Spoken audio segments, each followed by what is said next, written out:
Assalamualaikum warahmatullahi wabarakatuh.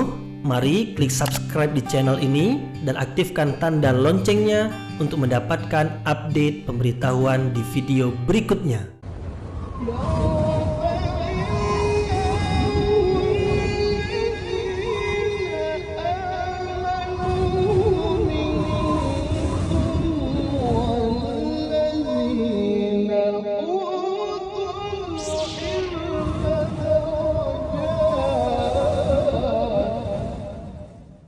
A'udzu billahi minasyaitonir rajim. Bismillahirrahmanirrahim. Assalamualaikum warahmatullahi wabarakatuh. Alhamdulillahi rabbil alamin wa bihi nasta'inu ala umuri dunya waddin. Nasta'inuhu wa nastaghfiruh wa na'udzu billahi min shururi anfusina wa min sayyiati a'malina. فمن يهده الله فلا مضل له ومن يضلل فلا هادي له أشهد أن لا إله إلا الله وحده لا شريك له وأشهد أن محمدا عبده ورسوله لا نبي بعده أما بعد. Puji syukur kehadirat Allah Subhanahu wa taala yang masih melimpahkan rahmat dan nikmat-Nya. Kita bersyukur dengan mengucapkan Alhamdulillahirabbil alamin. Kemudian tidak lupa pula bersalawat kepada Rasulullah dengan mengucapkan Allahumma shalli ala Sayyidina Muhammad wa ala ali Sayyidina Muhammad, dan bersalam kepada Rasulullah dengan mengucapkan Assalamu alayka ya Rasulullah. Alhamdulillah kita dapat kembali meneruskan pengajian tafsir ayat-ayat suci Al-Quran yang insyaAllah kita akan teruskan kepada ayat yang ke-48 dan 49 dari surah At-Taubah, yaitu dua ayat yang masih lagi menerangkan tentang kisah perang Tabuk. Ayat-ayat sebelum ini juga menerangkan tentang perang Tabuk. Namun dua ayat yang akan kita pelajari dalam kesempatan ini lebih khusus menerangkan tentang orang-orang munafik. Orang-orang munafik yang tidak mau ikut berperang ke Tabuk bersama Rasulullah SAW. Sebagaimana yang telah kita sampaikan sebelum ini, bahwasanya perang Tabuk itu berlaku pada tahun 8 Hijriah, pada musim panas, pada musim paceklik. Umat Islam dalam keadaan susah, makanan, minuman sangat terbatas. Kemudian Tabuk itu pula jauh dari kota Madinah, lebih kurang 600 km. Tetapi musuh yaitu Romawi. Romawi adalah sebuah negara yang besar pada masa itu, telah mengirim 40.000 pasukan ke perbatasan, yaitu ke Tabuk, untuk memerangi umat Islam.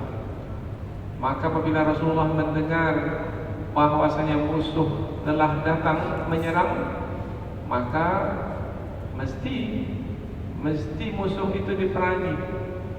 Karena apabila tidak memerangi musuh yang telah keluar untuk memerangi umat Islam, maka nanti akan berlaku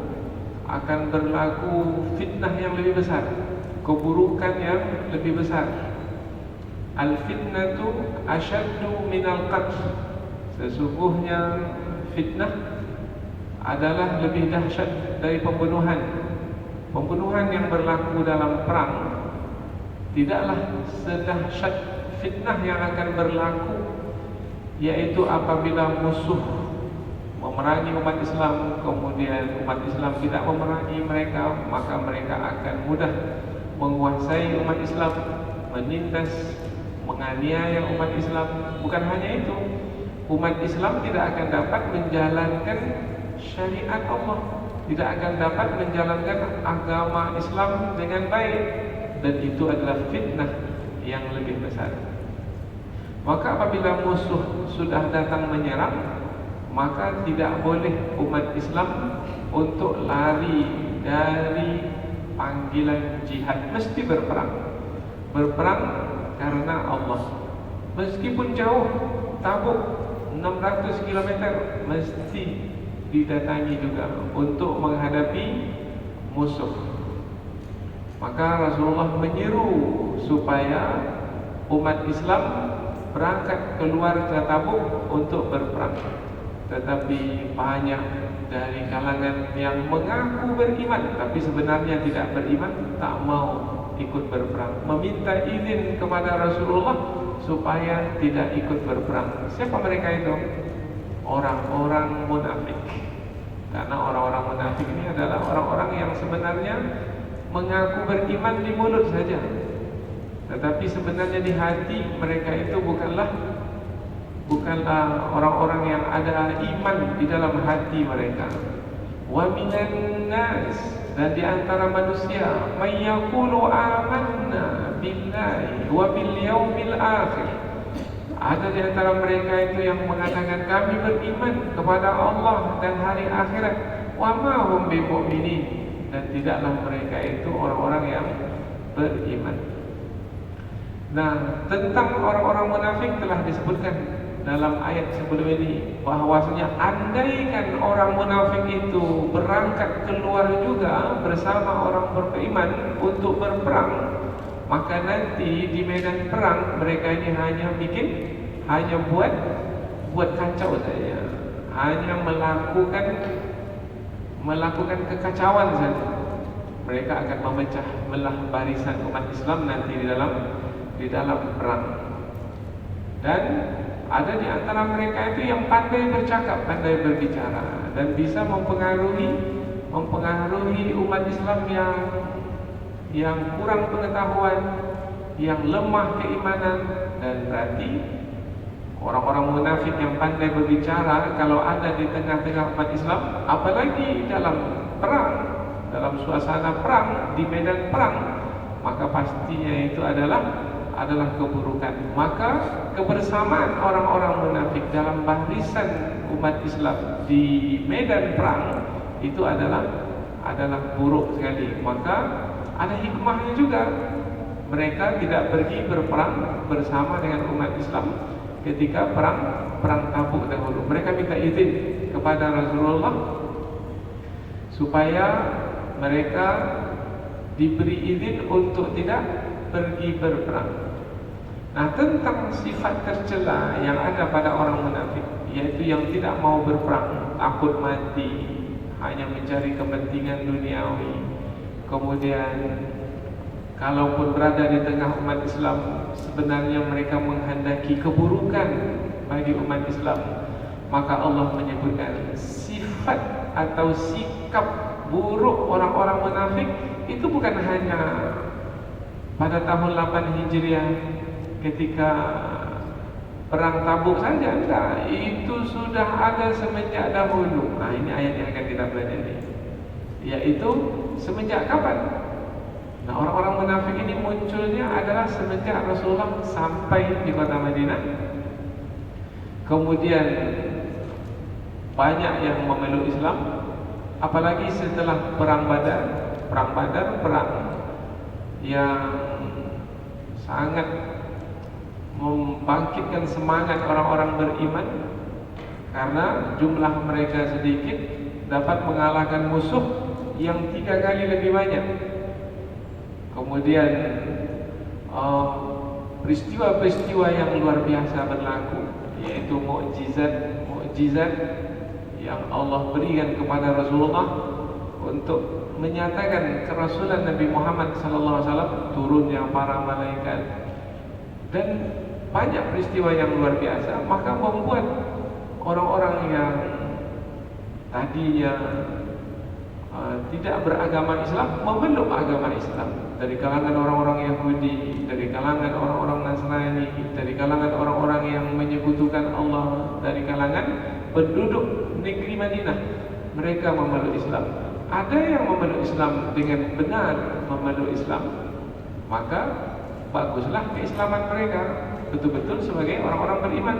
Tapi ada pula yang memeluk Islam itu hanya untuk mendapatkan kepentingan duniawi mereka. Inilah yang disebut orang-orang munafik.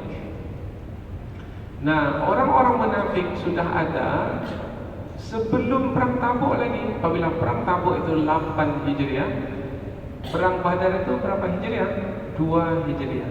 Jadi semenjak Rasulullah sampai di Madinah, orang-orang munafik itu sudah ada. Orang-orang munafik selalu saja melakukan dalam ayat ini disebut melakukan fitnah. Fitnah yang dimaksudkan itu adalah melakukan kekacauan, memecah belah umat Islam. Itu semenjak mereka lakukan perbuatan buruk itu semenjak awal dakwah di Madinah. Nah, ini yang disebutkan di dalam ayat yang ke-48. Tetapi apakah mereka itu berhasil mengacau balaukan keadaan umat Islam? Tidak. Sampai waktunya Allah Subhanahu wa taala memberikan pertolongan kepada umat Islam. Kemudian umat Islam dimenangkan menghadapi musuh dari kafir Quraisy, kemudian juga musuh dari orang-orang Yahudi, Bani Nadir, Bani Qainuqa, Bani Quraidah. Kemudian terakhir adalah menghadapi pasukan Romawi. Jadi perang Tabuk menghadapi pasukan Romawi itu adalah perang yang terakhir. Perang yang terakhir yang diikuti oleh Rasulullah SAW. Setelah itu tak ada lagi perang berikutnya, itu para sahabat yang melanjutkannya. Nah, jadi dengan kemenangan yang diberikan kepada orang-orang beriman, akhirnya orang-orang munafik itu tidak berhasil dalam mengacau balaukan keadaan umat Islam. Kemudian juga Allah Subhanahu wa taala dalam ayat yang ke-49, kalau tadi ayat 48 menerangkan tentang orang-orang munafik semenjak dahulu telah melakukan kekacauan. Nah, di dalam ayat yang ke-49 pula Allah menerangkan tentang satu peristiwa yang menjelaskan tentang orang munafik yang meminta izin kepada Rasulullah supaya diizinkan untuk tidak berperang, tetapi alasannya ini tidak masuk akal. Yaitu alasannya tak mau pergi berperang karena yang diperangi itu adalah orang-orang Romawi. Orang Romawi itu disebut di dalam bahasa Arab dengan Banil Asfar. Banil Asfar yaitu dari bangsa yang berkulit kuning. Karena memang kulit orang-orang barat, orang Romawi itu kuning. Kemudian kata orang Yahudi ini, kalau nanti aku ikut serta dalam perang, kemudian musuh itu kalah, yaitu yang berkulit kuning itu kalah, kemudian mereka punya wanita-wanita, saya ini termasuk orang yang tak tahan melihat wanita yang berkulit kuning. Maka daripada nanti saya melakukan kemaksiatan, maka ya Rasulullah izinkan saya untuk tidak pergi berperang. Nah, itu alasannya. Padahal sebenarnya itu alasan yang dibuat-buat. Sebenarnya memang tak mau berperang. Maka dicari-carilah alasan. Apa alasan? Oh, ini yang diperangi ini orang Romawi berkulit kuning, wanitanya cantik-cantik. Maka nanti kalau menang perang, maka nanti saya tak bisa menahan hawa nafsu saya, nanti saya melakukan kemaksiatan dengan wanita-wanita Romawi itu. Maka ya Rasulullah, dengan alasan ini izinkan saya untuk tidak ikut berperang. Padahal sebenarnya takut pergi berperang. Nah, Allah menjelaskan tentang kisah orang yang minta izin untuk tidak ikut berperang. Siapa namanya? Nah, di dalam buku-buku tafsir disebutkan namanya adalah Jadd bin Qais, yaitu seorang munafik dari Bani Salamah, yaitu dari kaum Bani Salamah. Bahkan Imam Ibnu Katsir menyebutkan min asyrafi Bani Salamah, yaitu orang yang terpandang dari Bani Salamah itu, yang terpandang kaya.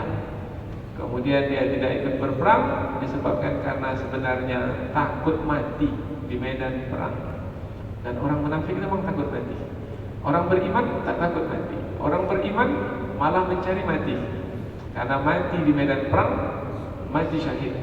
Mati syahid sebenarnya bukan mati, tetapi hidup di sisi Allah mendapat rezeki. Jadi ayat 48 menerangkan tentang orang-orang munafik. Semenjak dahulu memang melakukan kekacauan. Kemudian salah satu di antara orang munafik, salah seorang dari orang munafik yang melakukan kekacauan itu adalah di ayat yang ke-49, yaitu Jadd bin Qais, yaitu mencari-cari alasan untuk tidak ikut berperang. Maka pelajaran yang sangat berharga bagi kita melalui dua ayat yang akan kita pelajari ini adalah karena orang-orang munafik itu juga ada pada hari ini dan hidup bersama-sama kita, tetapi kita tak tahu siapa mereka. Karena mana kita tahu siapa orang-orang munafik? Karena kita tak tahu apa yang ada dalam hatinya. Karena kita hanya mengetahui orang-orang munafik melalui tanda-tandanya. Tanda-tanda munafik ada 3. Kalau bercakap, bohong. Kalau berjanji, mengingkari janji. Kemudian apabila diberi amanah, mereka khianat. Melalui tanda-tandanya. Tetapi memastikan seseorang itu munafik, kita tak tahu. Kecuali kalau kita diberi wahyu oleh Allah Subhanahu wa taala. Karena Allah mengetahui apa yang ada dalam hati orang munafik. Nah, dahulu Rasulullah diturunkan wahyu kepada baginda untuk menjelaskan siapa orang munafik ini. Nah, pada hari ini orang munafik itu juga ada di tengah-tengah kita. Maka melalui pelajaran ini kita mendapatkan banyak sekali pengetahuan. Yang pertama adalah orang-orang munafik yang ada di tengah-tengah kita itu adalah orang-orang yang melakukan kekacauan bukan pada masa sekarang saja, tetapi semenjak dahulunya melakukan kekacauan. Sekarang tahun berapa sekarang ini? Nah, 2 tahun yang lalu, 5 tahun yang lalu, 10 tahun yang lalu, semenjak dahulu orang munafik itu melakukan kekacauan sampai hari ini. Sampai kapan mereka melakukan kekacauan? Sampai pertolongan Allah akan diberikan. Sampailah pertolongan Allah itu didapatkan oleh orang-orang beriman, kemudian agama Allah dimenangkan, maka ketika itu orang-orang munafik sudah tak mampu berbuat apa-apa lagi. Kemudian dalam ayat yang kita pelajari ini juga kita mendapatkan pelajaran yang sangat berguna, yaitu orang-orang munafik itu pandai sekali mencari-cari alasan untuk mengelak dari menjalankan kewajiban.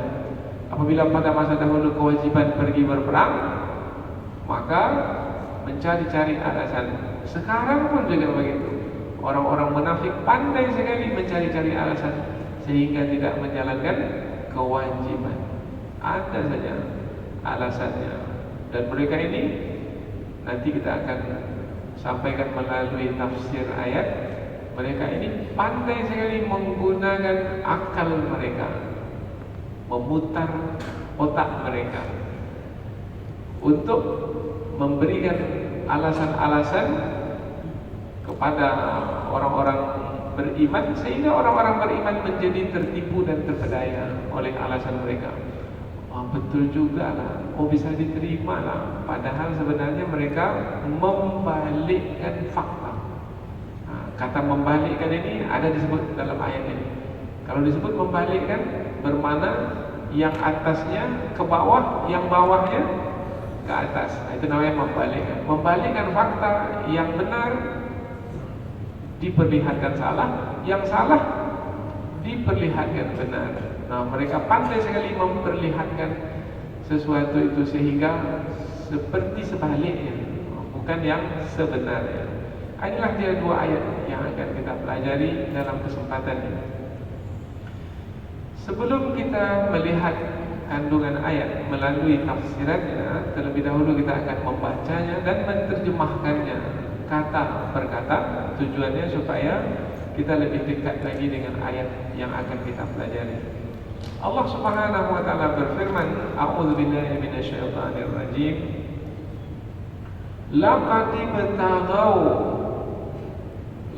ibtaghawul fitnata min qabl wa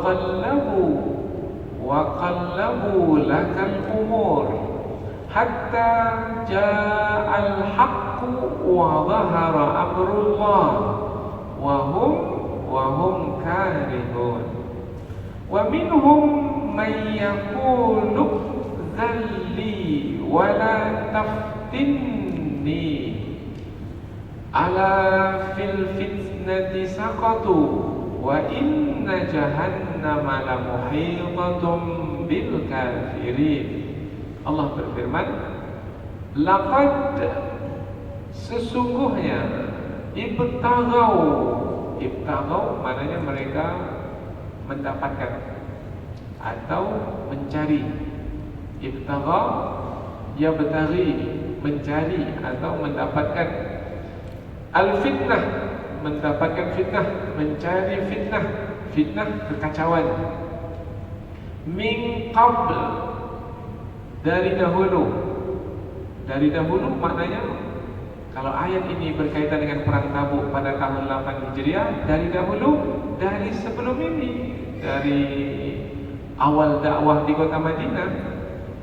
Wa qallabu, dan mereka itu membalikkan laka, terhadapmu, al-umur, perkara, membalikkan perkara terhadapmu. Maknanya membalikkan ini adalah membuat tipu daya. Jadi dibalikkanlah. Tipu daya itu kan membalikkan fakta, menipu orang, memperdaya orang. Yang benar dikatakan salah, yang salah dikatakan benar. Dan mereka, boleh juga langsung diterjemahkan, menipu daya, yaitu mencari-cari perkara sebagai tipu daya laka terhadapmu, yaitu untuk merusakkanmu. Merusakmu. Mu di sini siapa? Mu di sini Nabi Muhammad sallallahu alaihi wasallam. Nanti kita terangkan dalam tafsir apa saja perbuatan mereka yang menipu dan memperdaya untuk merusak umat Islam di bawah kepemimpinan Rasulullah sallallahu alaihi wasallam. Kalau dahulu di bawah kepemimpinan Rasulullah, kalau sekarang di bawah kepemimpinan siapa? Umat Islam. Nah, sekarang ini umat Islam di bawah kepemimpinan para ulama. Karena al-ulama warasatul anbiya. Ulama itu pewaris para nabi. Dulu Nabi Muhammad, sekarang Nabi sudah tak ada lagi. Maka kepemimpinan sekarang adalah di bawah kepemimpinan para ulama. Dan mereka melakukan tipu daya untuk merusakkanmu, wahai Muhammad. Dari dahulu lagi mereka melakukan kekacauan. Hatta, sehingga, sampai kapan mereka itu melakukan kekacauan? Hatta, sehingga ja'a, datang al-haqqu, kebenaran itu. Sehingga datang kebenaran itu. Dalam tafsir diterangkan kebenaran yang dimaksudkan itu adalah pertolongan Allah. Mengapa pertolongan Allah disebut kebenaran? Nanti kita akan sebut dalam tafsir. Wa zahara, dan telah muncullah amrullah. Amru, urusan Allah, Allah, urusan Allah. Telah muncullah urusan Allah. Maksudnya di sini telah menanglah agama Allah. Menang agama Allah. Wa hum, sedangkan mereka karihun, tidak menyukainya. Mereka siapa yang dimasukkan dalam ayat ini? Mereka orang-orang munafik, karena ayat ini tentang orang-orang munafik. Kita baca dari awal ayat. Sesungguhnya mereka dari dahulu mencari-cari fitnah, yaitu kekacauan, membuat kekacauan. Dan mereka membalikkan perkara. Membalikkan perkara ini berarti mereka membuat tipu daya terhadapmu, yaitu terhadapmu wahai Muhammad, untuk merusakkanmu di dalam memimpin umat Islam. Sehingga apabila kebenaran itu datang, yaitu pertolongan Allah, dan agama Allah itu menang, sampai atau sehingga kebenaran itu datang, pertolongan Allah itu tiba, dan agama Allah itu menang, sedangkan mereka tidak menyukainya. Jadi ayat yang pertama ini menerangkan tentang orang-orang munafik semenjak dahulu melakukan kekacauan. Berikutnya lagi, wa minhum, dan di antara mereka siapa? Mereka orang-orang munafik. May yaqulu, ada yang berkata, idzan li, idzan, berilah izin, li, kepadaku. Orang munafik ini berkata kepada siapa? Siapa yang memberi izin? Yang memberi izin adalah Rasulullah. Jadi orang munafik itu menghadap Rasulullah, kemudian berkata kepada Rasulullah, izinkanlah aku ya Rasulullah, izinkan aku untuk tidak pergi berperang. Wala taftinni, dan jangan jerumuskan aku kepada fitnah. Jangan sampai aku mendapat fitnah ya Rasulullah. Nah, fitnah yang dimaksudkan seperti tadi yang kita sampaikan, yaitu jangan sampai kalau aku pergi berperang, kemudian nanti aku melihat wanita Romawi kuning, aku tak mampu menahan hawa nafsuku, maka nanti aku melakukan perzinahan. Maka jangan jerumuskan aku kepada fitnah. Itu perkataan orang munafik kepada Rasulullah. Kemudian dijawab, jawaban ini dari Allah. Ala, ketahuilah, fil fitnati, di dalam fitnah itu, saqatu, mereka itu terjerumus. Ketahuilah, mereka itu telah terjerumus ke dalam fitnah itu. Tadi dia atau mereka mengatakan, mereka yang minta izin kepada Rasulullah mengatakan bahwasanya izinkan kami untuk tidak ikut berperang, nanti terjerumus kami kepada fitnah, yaitu kami tak mampu menahan hawa nafsu kami apabila melihat wanita-wanita yang berkulit kuning itu. Nah, dengan meminta izin untuk tidak pergi berperang, bermakna mereka telah membuat fitnah, yaitu fitnah yang mereka buat enggan pergi berperang. Keengganan pergi berperang itu fitnah juga. Jadi mereka kononnya mau mengelak dari fitnah, rupanya mereka telah membuat fitnah. Ini untuk memahami ayat ini memang mesti diterangkan dengan perlahan-lahan. Ketahuilah, mereka telah terjerumus kepada fitnah itu.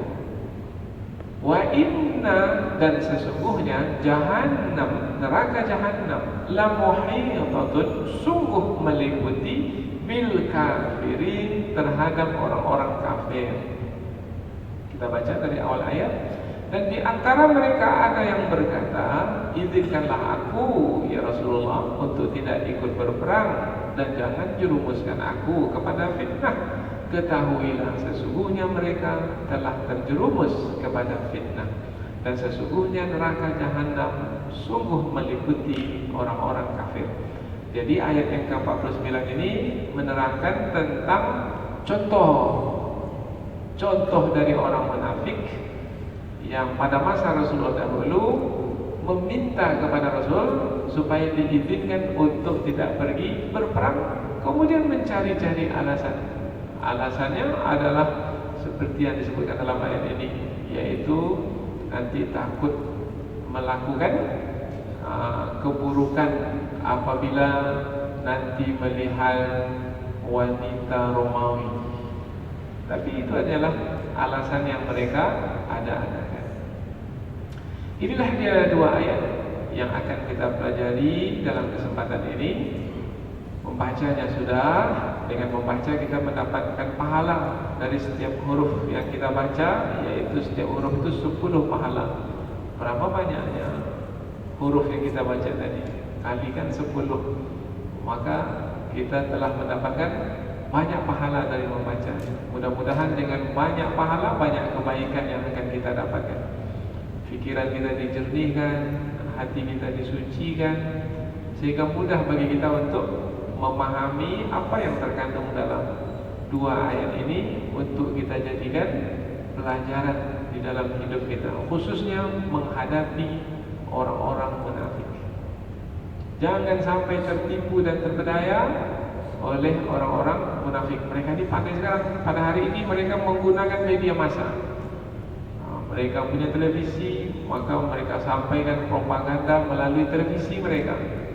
Mereka punya majalah, bahkan sekarang ini pula melalui media sosial, melalui Facebook, melalui WhatsApp, Twitter, dan lain sebagainya. Nah, akhirnya orang-orang yang tidak memiliki ilmu yang cukup, iman pula lemah, maka bisa termakan propaganda mereka ini. Nah, kalau sudah termakan propaganda mereka, kita sudah tak tahu lagi. Kita menganggap kawan juga, padahal orang-orang munafik itu sebenarnya adalah musuh. Nah, maka kita mesti berhati-hati. Orang munafik ini orang yang bermuka-muka, tidak satu mukanya, banyak mukanya. Nah, ketika berkumpul dengan kita, mereka mengatakan kami beriman sama seperti kamu.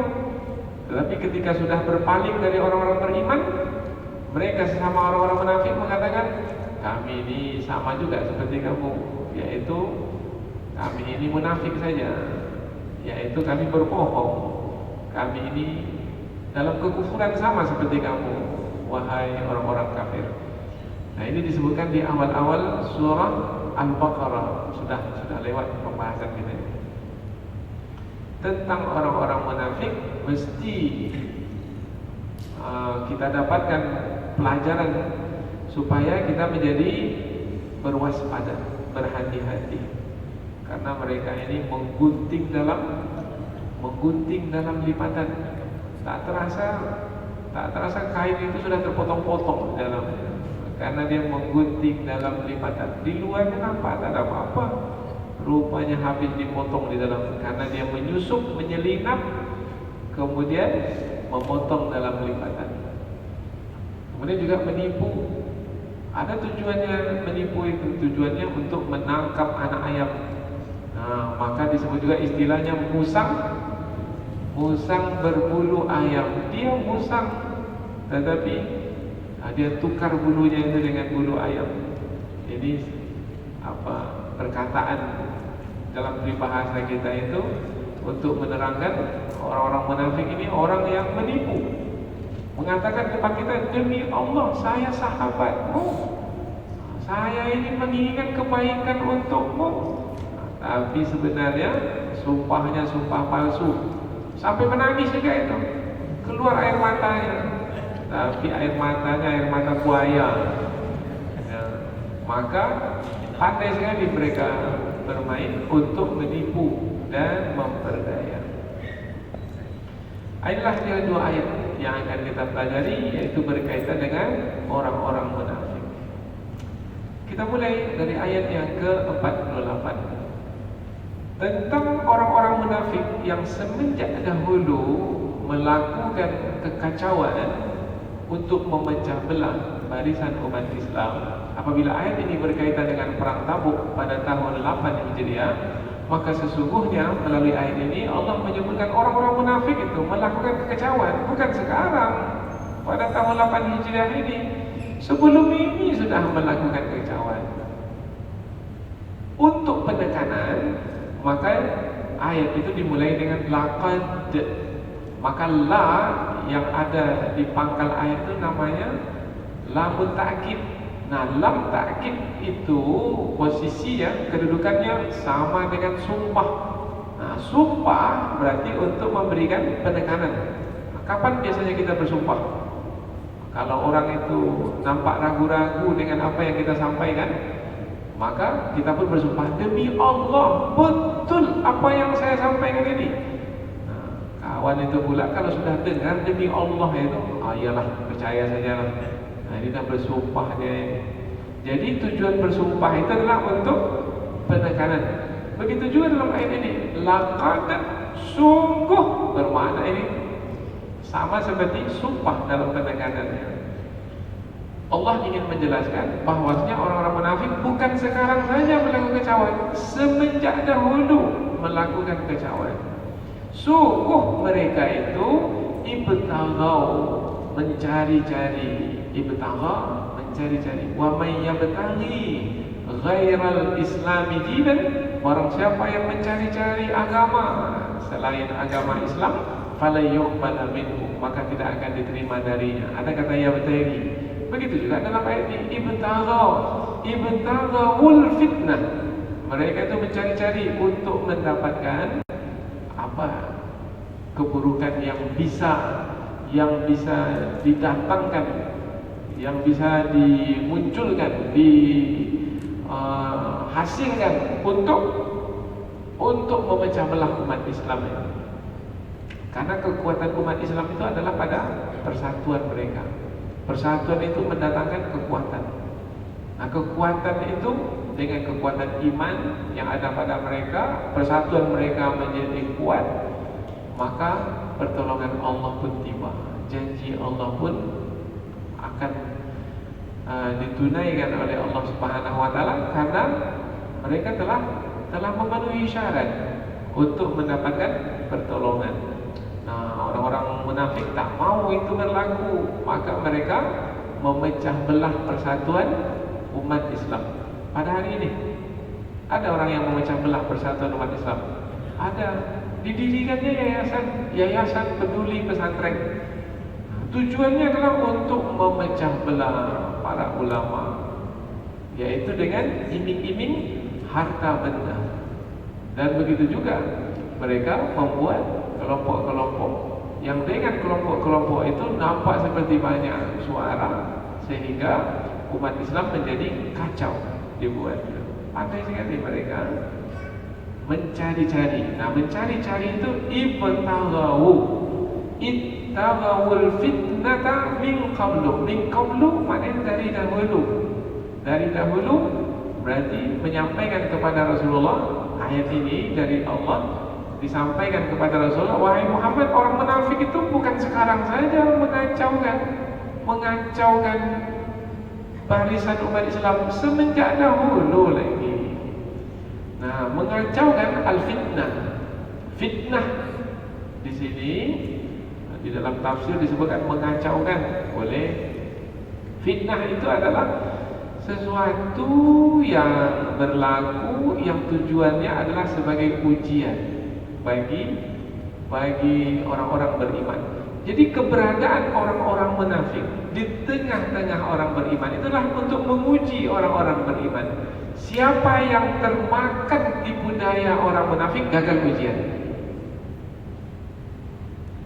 Siapa yang terbawa oleh tipu daya orang munafik gagal dalam ujian.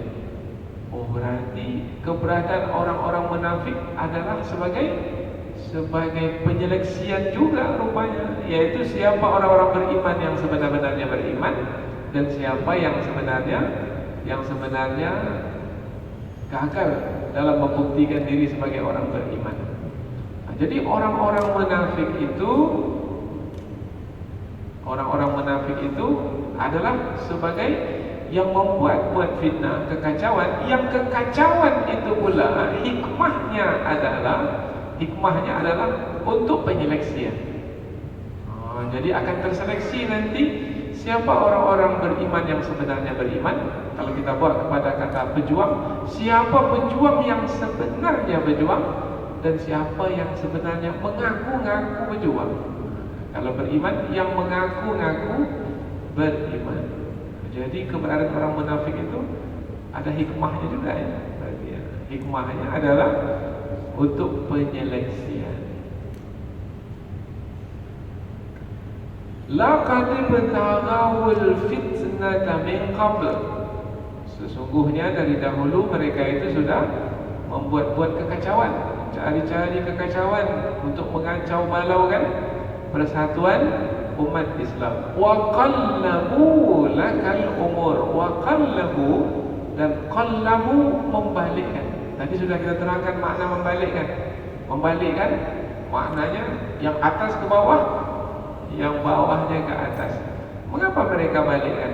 Nah, mereka balikkan itu karena ingin menipu, memperdaya, sehingga yang benar difahami salah, yang salah difahami benar. Karena membalikkan fakta itu adalah untuk menyerang Rasulullah SAW dalam ayat ini. Wa qallabu laka.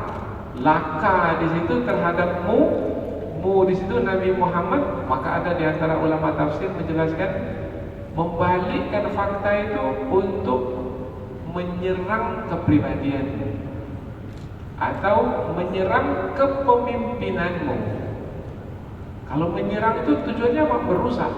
Maka ada juga yang menyampaikan di dalam tafsir, yaitu merusak kepemimpinanmu, merusakmu wahai Muhammad di dalam memimpin umat Islam.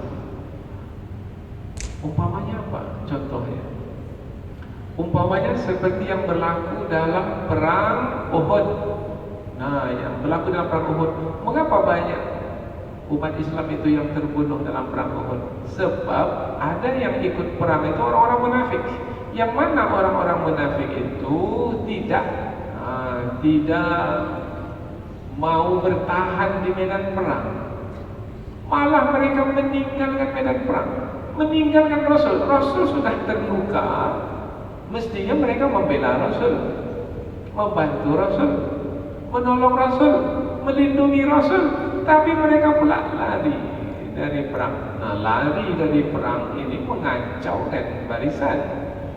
Nah, ini namanya mereka telah mengacaukan barisan. Perang Uhud itu tahun berapa? 3 Hijriah. Ini perang Tabuk ini tahun berapa? 8 Hijriah. Bermakna semenjak dahulu mereka itu sudah mengacau di barisan umat Islam. Umpamanya lagi, mereka juga mengacau tentang kemenangan umat Islam dalam perang Badar. Bagi orang-orang beriman, kemenangan dalam perang Badar itu adalah nikmat Allah yang membuat mereka menjadi gembira. Maka mereka bergembira dengan kemenangan umat Islam di perang Badar.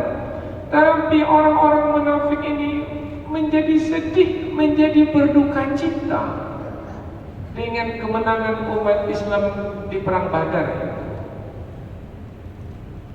Berkumpul umat Islam di ibu kota 7 juta lebih umpamanya. Ini menggembirakan, karena ini baru pertama kali umat Islam dari mana-mana berkumpul, membangkitkan semangat persatuan. Karena selama ini musuh memecah belah umat Islam, seakan umat Islam ini terpecah-pecah menjadi kelompok-kelompok. Tapi berapa waktu yang lalu umat Islam dapat berkumpul di ibu kota negara 7 juta lebih. Dari berbagai macam kelompok cair menjadi satu. Tak ada lagi kelompok-kelompok mazhab, tak ada lagi kelompok-kelompok ormas, tak ada lagi. Dari suku bangsa mana, tak ada lagi. Semua menyatu. Maka orang-orang beriman gembira dengan suasana yang memperlihatkan ada persatuan umat di situ. Tapi bagi orang munafik bagaimana? Sedih. Bahkan mengeluarkan kata-kata yang kata-kata itu menunjukkan mereka itu tak suka, tak senang dengan kebersamaan itu. Ini adalah orang-orang munafik. Bahkan mereka celah, mereka cari kata-kata yang tidak sedap didengar oleh telinga. Persatuan apa itu, kumpul begitu itu. Ini bisa mendatangkan kekacauan di tengah umat. Ada orang munafik itu sekarang? Ada, bukan ada lagi, banyak sekali.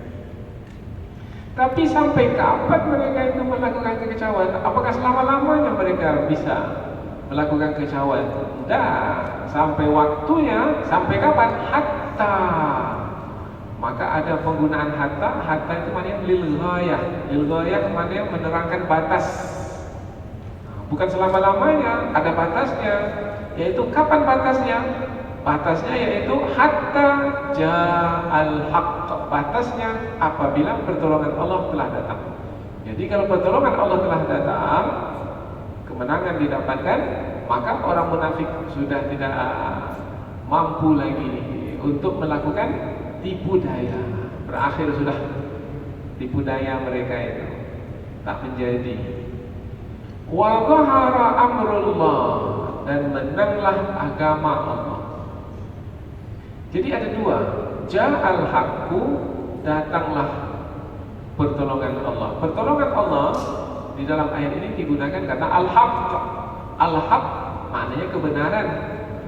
Tapi kita tadi tidak terjemahkan telah datanglah kebenaran itu. Tidak, telah datanglah pertolongan Allah itu. Mengapa pertolongan Allah di dalam ayat ini disebut dengan al-haqq? Sebab pertolongan Allah itu adalah kebenaran. Karena Allah telah menjanjikan, dan janji Allah itu adalah pasti. Allah pasti menunaikan janjinya. Nah, janji Allah yang pasti ditunaikan itu adalah kebenaran. Janji Allah yang pasti ditunaikan berupa pertolongan yang diberikan kepada orang-orang beriman, itu pasti ditunaikan, itu adalah kebenaran. Jadi untuk menerangkan pertolongan Allah yang pasti itu, Allah menggunakan perkataan al-haqq supaya tidak ragu-ragu lagi dengan pertolongan Allah yang akan didapatkan. Jadi jangan ragu-ragu dalam menghadapi orang-orang munafik, dalam menghadapi musuh yang nyata. Orang munafik itu bersama dengan musuh. Jadi bersama kita seperti kawan kita, tapi rupanya mereka itu bersekutu dengan musuh, bersama dengan musuh, dalam barisan musuh.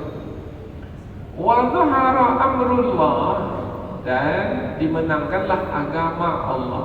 Dhahara maknanya muncul. Waktu zuhur mana waktu matahari itu tepat di atas tengah kepala kita ini. Muncul karena terang sekali, maka muncullah, dengan terang itu muncullah segala sesuatu. Tapi kalau sudah gelap, segala sesuatu nanti akan tersembunyi, tersimpan di dalam kegelapan, akan diselimuti oleh kegelapan. Zahrun dimaknai juga dengan punggung. Mengapa punggung belakang kita ini disebut dengan zahrun? Kalau yang di depan ini namanya batnun. Batnun dari kata batin. Batin maknanya tersembunyi. Zahrun maknanya yang nampak. Jadi yang nampak itu adalah punggung kita, belakang kita. Wa zahara amrullah, dan menanglah agama Allah. Agama Allah dimenangkan, maka berakhirlah usaha tipu daya orang-orang munafik. Agama Allah dalam ayat ini disebut dengan perkataan amrullah. Amrullah, urusan Allah, agama Allah. Karena memang agama Allah itu Allah lah yang mengurusnya, yang mengaturnya, halalnya, haramnya, semua Allah yang menetapkan. Perintah, larangan, semua dari sisi Allah Subhanahu wa taala. Wa hum karihun, sedangkan mereka itu, orang-orang munafik itu tidak menyukai. Orang-orang munafik apakah menyukai umat Islam mendapatkan pertolongan dari Allah? Tidak. Apakah orang-orang munafik itu menyukai umat Islam mendapatkan kemenangan? Tidak. Tetapi tidak sukanya mereka itu tidak akan menghalang Allah Subhanahu wa taala memberikan pertolongan, tidak akan menghalang Allah Subhanahu wa taala memberikan kemenangan. Jadi sampai kehendak mereka tak suka pertolongan Allah itu tiba, tapi datang juga pertolongan Allah, maka tak sampai keinginan mereka, tak sampai kehendak mereka, karena yang berlaku adalah kehendak Allah. Jadi ketika mereka itu tidak senang, tidak menyukai, maka mereka menjadi menderita. Jadi ujung ayat yang menerangkan padahal mereka itu tidak menyukai, berarti menerangkan bahwasanya mereka orang-orang munafik adalah orang-orang yang menderita. Kapan? Ketika orang-orang beriman itu mendapatkan pertolongan Allah. Karena mereka ini orang dengki. Orang dengki itu susah hatinya kalau orang lain mendapat kebaikan. Orang lain dapat kebaikan, dia yang sesak nafas. Orang lain dapat kebaikan, tapi sesak nafas, sempit dadanya. Jiran tetangganya, umpamanya tetangga depan rumahnya sudah direnovasi pula rumahnya karena dapat kebaikan, dapat rezeki. Kemudian ditambahlah rumahnya, naik tingkatnya ke atas, besar. Besar rumahnya sekarang. Nah, orang yang dengki macam mana hatinya? Sesak nafasnya, sempit hatinya, tertekan jiwanya. Begitulah keadaan orang-orang munafik. Wahum karihun, sedangkan mereka tidak menyukai, silakan aja mereka tak menyukai. Pertolongan Allah tetap juga diberikan. Kemenangan agama Allah tetap juga berlaku. Bahkan mereka menjadi menderita. Berikutnya lagi, ayat yang ke-49. Nah, seperti yang kita terangkan tadi, yaitu menerangkan tentang orang-orang munafik dengan penjelasan kisah. Jadi ada berlaku kisah pada masa Rasulullah dahulu, yaitu seorang munafik minta izin kepada Rasul supaya tidak ikut berperang. Wa minhum, dan di antara mereka may yaqul, ada yang berkata idzan li, beri izin kepadaku. Kalau disebut orang munafik berarti mengaku sebagai beragama Islam, mengaku sebagai orang beriman, ya mengaku. Tetapi sebenarnya bukanlah termasuk dalam golongan orang-orang beriman. Minta izin. Mengapa minta izin?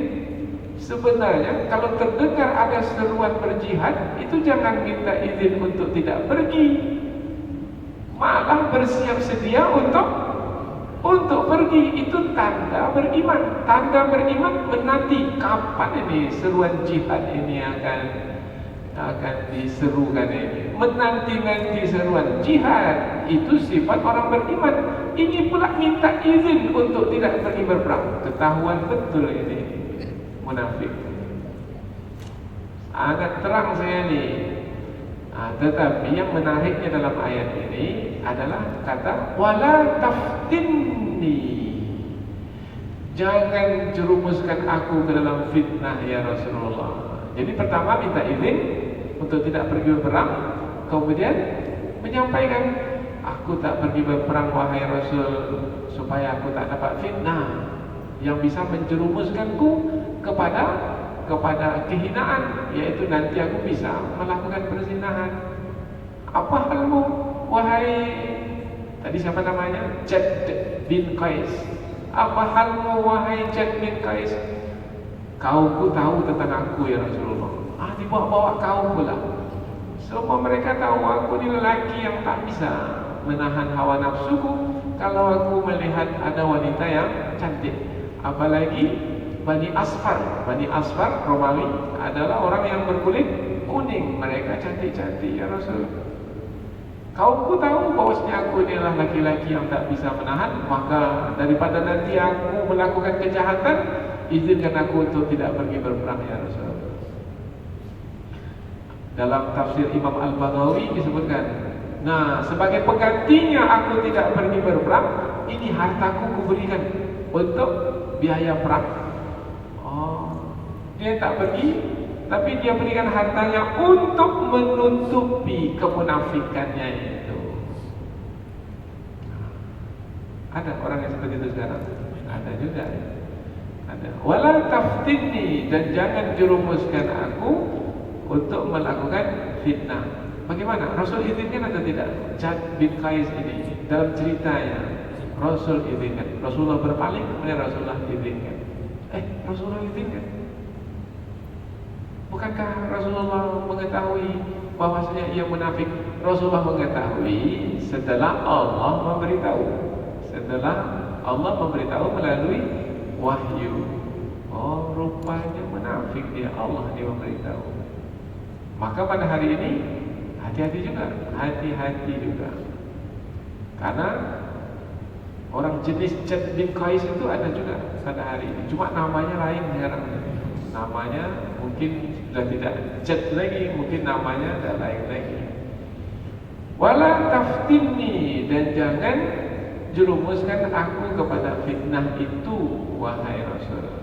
Ala, ketahuilah, ala ini ada terlintampi, yaitu perkataan yang digunakan untuk menarik perhatian. Perhatian, tak betul itu. Yaitu bahwasanya dia nanti tidak akan terjerumus kepada fitnah itu sebagai alasan, itu tak betul.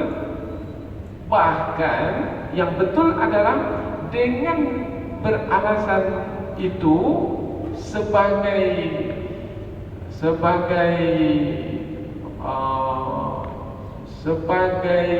apa yang dikemukakan kepada Rasul supaya Rasul memberikan izin, adalah pegangan ini dalam beralasan.